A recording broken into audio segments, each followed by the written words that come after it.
안녕하세요. 끝판대장입니다. 오늘 구독과 좋아요, 알림 설정, 그리고 댓글까지 부탁드리겠습니다. 비트코인의 움직임이 굉장히 좋은데요. 이 모습, 이 패턴, 이 모양을 잘 기록해주세요. 보면은 이게 어디서 나왔냐 이런 걸 좀 따져보면은, 자, 요럴 때 2024년 11월에 나오는 무빙, 그리고 쭉 돌아가 보면 이때도 이런 모양이 나오고요. 그 다음에 이전 장에서도 이런 모양들이 좀 나왔어요. 보시면 이런 모양 보이시죠? 그쵸? 이런 모양들도, 이런 것도 보이시죠? 이렇게 하는 것들이 다 뭐냐면, 이 기간 동안 알트를 조금 띄워놓고 지표 자체를 이렇게 과매수해서 놀게 만들어서 숏 포지션을 계속 잡게 만들어요. 그래서 이거를 이제 또 주봉으로 보잖아요. 그러니까 주봉에서도 저런 캔들이 나올 때가 있는데, 보면은 요거 보이시죠? 2020년도. 그래서 우리는 뭘 또 생각을 해야 되냐 하면은, 이게 지금 일본 캔들에서 나오고 있다라고 하는 건 이 이후에 장대 양봉으로 신고점을 한 번에 뚫을 수 있다라는 생각을 또 하셔야 되고요. 그 다음에 그 도미넌스를 봤을 때 우리가 이동평균선을 보면 이런 자리들이 지금 있어요. 그래서 신고점을 뚫고 비트가 더 간다고 했을 때 얘가 이런 식으로 가는지, 아니면 살짝만 반등했다가 이렇게 떨어지는지, 이것만 체크하시면 될 것 같아요. 그래서 만약에 1번으로 간다고 하면 도미의 흡성이 한 번 또 올 수도 있어요. 그러니까 그동안 알트가 갑작스럽게 많이 반등이 온 거를 또 눌려주는 움직임이 나올 수 있고요. 만약 2번이라면 여기 갔다가 살짝 눌려주고 바로 이렇게 올라가는 그런 형태의 알트장이 지속될 가능성이 높다는 거죠. 그래서 제가 일요일에 오늘 영상을 찍어서 말씀드리고 싶은 건 이거밖에 없습니다.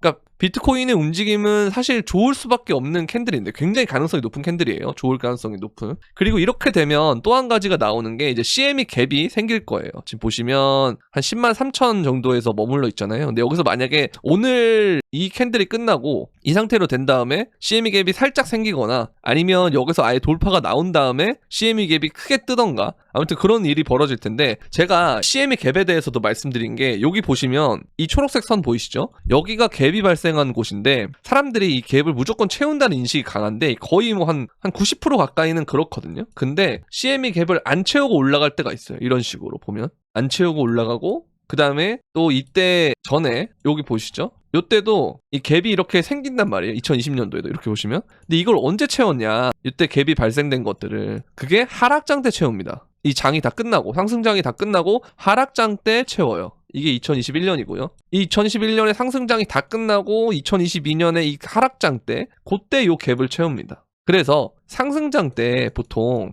그 비트코인이 먼저 가고 그 다음에 알트코인이 가는 그런 흐름들이 있잖아요. 근데 얘가 이렇게 본격적으로 올라가는 그 시점에서는 갭을 안 채우고 가요. 이걸 의도적으로 갭을 만들어 놓고, 그러니까 주말에 올려놓고 월요일에 떨어질 것처럼 맛을 주다가, 그럼 사람들이 갭을 채우겠지 하고 또 숏을 칩니다. 그리고 익절을 또 해요. 그럼 그걸 연료 삼아서 다시 또 올려버려요. 그런 식으로의 개미털기를 해버리거든요. 실제로 보면 고래들이 48시간 동안 2만 비트코인을 매수를 합니다. 이건 그냥 개미들 다 털겠다는 뜻이거든요. 그러니까 개미 터는 방법이 꼭 떨어뜨려서 터는 방법도 있지만, 눌림목을 기다리고 있는 대다수의 트레이더들, 그리고 개미들도 이거 이러다 조심해야 될 것 같은데 너무 많이 올랐는데, 이런 심리 상태가 대다수일 때 그때는 오히려 올려버리면 털립니다. 그래서 지금은 그런 쪽에 가깝게 우리가 보는 게 좋을 것 같고, 이 캔들 모양은 여러분들 계속 기억해 두시면 좋습니다. 그러니까 이게 뭐 양봉이어도 상관없고, 양음이어도 상관없고, 요런 어센딩 트라이앵글 패턴을 단기적으로 이렇게 만들어 놓고 또 올리는 그러한 전형적인 패턴이다. 근데 여기서 만약에 신고점을 빨리 뚫는다 그러면 12만 달러 이런 데까지는 진짜 바로 갈 수도 있어요. 근데 그 바로 가는 과정에서 지금처럼 알트가 따라가냐, 도미넌스가 떨어지면서 알트가 따라가느냐, 아니면 이 금 차트처럼 떨어진다 했다가 갑자기 이렇게 이마로를 해버리면서 신고점 때 올라가느냐, 이제 그 차이가 있기 때문에 제가 계속 말씀드리는 거는 똑같습니다. 현금 비중 있어야 되고요. 그 다음에 비트 있어야 되고요. 그 다음에 알트 천천히 쪼개서 다다다다다다다다다다다다다다 매집을 하면 되는 겁니다. 그러면 이런 순간들이 이제는 속도가 빨라지기 때문에 기간 조정보다는 가격 조정이 많이 일어날 거거든요. 가격 조정 혹은 기간 조정이 일어나도 굉장히 짧은, 그러니까 제가 말하는 기간 조정은요, 이런 순간들이에요. 정말 기간적으로 길잖아요, 물리적인 기간이. 근데 이거 보면은 기간이 그렇게 길지가 않아요, 그죠? 근데 사람들이 요때 다 길들여져서 이런 구간들을 다 놓치는 거거든요. 그러니까 그런 걸 놓치지 않게끔 하려면 내 심리도 어느 정도 지켜내야 되고, 그 다음에 적절히 어느 정도 매수 들어가야 되기 때문에 잘게 쪼개가지고 내가 천천히 매수 들어간다라는 생각을 상승장 끝날 때까지 해주면, 그러다 보면 어느 순간 내 현금 비중은, 절대적인 비중은 남겨놓고 내가 원래 생각했던 알트 비중은 다 들어가지잖아요. 어느 순간이 되면. 그럼 그때는 뭐만 하면 되냐면 여러분들 매도만 하시면 됩니다. 그때부터 사지 말고. 그쵸? 왜냐면 어차피 우리는 밑에서 다 잡혀 있어요. 물론 여기서 해서 물린 분들도 계시지만 요 밑에서 어쨌든 매수가 된 물량들은 굉장히 낮은 평단에 잡히게 되거든요. 그럼 이게 어느 정도 평단가가 맞춰지기도 하고, 그 다음에 대중들이 다 들어올 때가 되면은 이런 비트코인이 움직임이 되고 알트도가 마찬가지로 오르면서 대중들이 들어올 때가 되면 대중들이 봤을 때 여러분들의 평단이 굉장히 좋은 평단이 되는 거예요. 그래서 그때는 굳이 뭐 사팔사팔 하는 것보다는 중요 지점이 올 때마다 천천히 팔아간다라고 생각하면 돼요. 차라리 이 잘게 쪼개는 매수하는 거를 반대로 뒤집어서 잘게 해서 매도를 한다라고 생각하면 굉장히 편하다라는 거죠. 그리고 뒤도 돌아보지 않고 시장을 떠나시면 됩니다. 항상 이런 부분들. 어쨌든 우리가 느꼈던 거는 줄 때 먹어야 된다라는 걸 많이 느꼈잖아요. 이런 거 보고. 이럴 때도 그렇고. 이 기간들이나 한번 오거나 아니면 정말 이렇게 갔다가 이렇게 떨어지는 구간들이 오면 그때는 정말 우리가 힘들 겁니다. 그죠? 그래서 주요 지점이 오면은 꼭 매도를 하셔라라는 그런 말씀을 드리고 싶다라는 겁니다. 그래서 이런 것만 잘 지키면 전혀 문제가 없고, 지금 알트들도 우리가 천천히 한번 보잖아요. 그러면 뭐 나쁘지 않습니다. 이런 애들도 차트 나쁘지 않고, 베라도 어제 제가 말씀드린 좀 올랐네요. 그죠? 그런 것들 뭐 이렇게 다, 그리고 올랐던 애들이 그냥 조금 눌림목 올 뿐이에요. 그러니까 이런 식으로 조정이 오는 거예요. 자 보세요. 양봉, 그러니까 빨간불이 뜬 애들이랑 그 다음에 파란불이 뜬 애들이랑 차이가 많이 나죠. 그럼 이날은 사람들이 어떻게 하냐면, 이게 드디어 조정이 오는구나 그러면서 좀 기다려봐야지 이러거든요. 그러면 어떻게 되냐면 이런 거 음봉 하나 띄워주고 갑자기 딱 올려버려요. 그럼 이런 식으로 개미를 터는 거예요.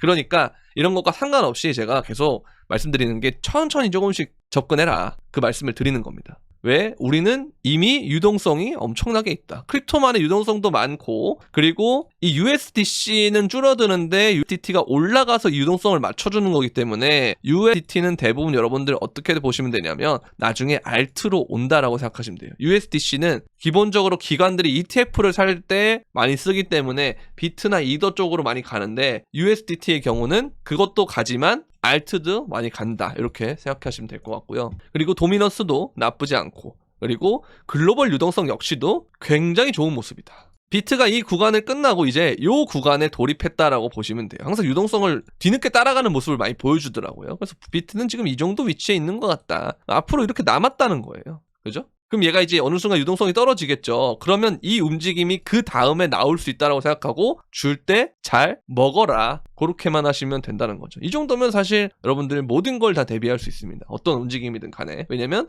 리스크 관리를 하면서 가기 때문에. 아시겠죠? 그래서 그런 것들 잘 해주시면 될 거라 보고, 그 움직임이 너무 힘들다, 너무 바쁘다, 어렵다 하시는 분들은 이렇게 멤버십에 오시면 코인 진입가, 목표가, 손절가 이런 식으로 다 제공을 해드리니까 업비트에 있는 코인들 위주로 이렇게 제공을 해드리거든요. 뭐 블러, 이뮤터블 X 이런 애들도 그렇고, 이렇게 쭉 뭐 체인링크, 니어 이런 애들도 다 이렇게 픽을 내서 알려드리니까요. 자, 멤버십에 오시고 싶으신 분들은 구독 버튼 옆에 있는 가입 버튼을 통해서 멤버십 가입해 주시고, 커뮤니티에 들어오시면 이 멤버십 브리핑방과 소통방 링크가 있으니까 거기 들어오실 때 여러분들 유튜브 닉네임과 동일하게 해서 들어오시면 됩니다. 자, 그리고 선물방이 있는데요. 선물방은 여러분들 선물을 하시는 분들 위주로 선물만 진행이 되는 방인데, 마찬가지로 포지션 진입가, 목표가, 손절가인데 요즘 보면 청산이 엄청 많아요. 숏청산이. 보시면 여기다가 청산을 검색을 해보잖아요. 여기다가 청산, 그러면 강제 청산인데 대부분 숏이에요. 그죠? 보면 숏 비율이 엄청 높잖아요. 근데 저는 보면은 당 롱만 쳤다, 이런 구간은 원래 숏 치면 안 되거든요. 그걸 알고 있기 때문에.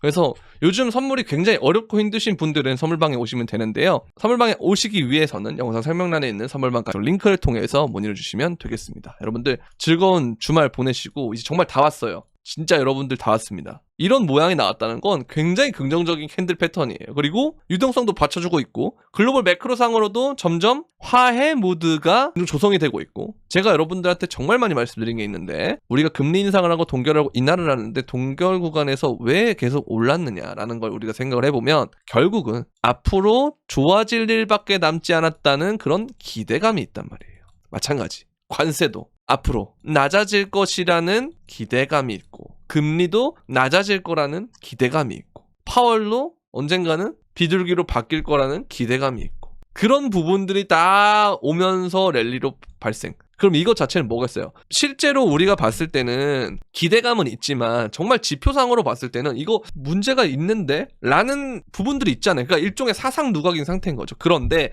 그 사상 누각을 사람들이 사상 누각이 아니다. 나쁜 것도 좋고 좋은 것도 좋다. 라고 모든 사람들이 인식할 때가 고점인데 그 고점을 만들어가는 과정이라고 생각하시면 됩니다. 지금. 그래서 우린 정신 바짝 차리고 수익이 나면 계속 분할 매도 해줘야 되고 그리고 어느 정도 지금은 겁낼 타이밍은 아니다라는 것까지 말씀드리면서 오늘 영상은 여기까지 하도록 하겠습니다. 주말 잘 보내시고요. 도움이 되셨다면 구독과 좋아요, 알림 설정 그리고 댓글까지 부탁드리면서 그럼 안녕.